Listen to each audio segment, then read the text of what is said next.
మహిళలు జర జాగ్రత్తగా ఉండండి. ఎందుకంటారా, ఉదయం ఇంటి ముందు వాకిలి ఊడ్చినా ముగ్గులు వేసేటప్పుడైనా జాగ్రత్తగా ఉండాలి. మెడలో బంగారు ఆభరణాలు ధరించి ఉన్నవారిని టార్గెట్ చేసిన దుండగులు ఎక్కువయ్యారు.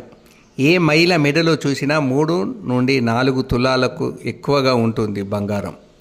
మనిషి ఏమైనా సరే వారు లాక్కు వెళ్ళడమే పనిగట్టుకున్నారు. అందులో భాగమే హన్మకొండలోని ఎక్సైజ్ కాలనీ చైన్ స్నాచింగ్ కలకలం రేపింది. ఉదయం ఇంటి ముందు ముగ్గు వేసేస్తుండగా మహిళ మెడలోని బంగారు చైన్ లాక్కొని బైక్పై పారిపోయిన దుండగులు. పోలీసులకు ఫిర్యాదు చేసిన బాధితులు మామిండ్ల నవ్య. సీసీటీవీ ఆధారంగా దుండగుల కోసం గాలిస్తున్న పోలీసులు.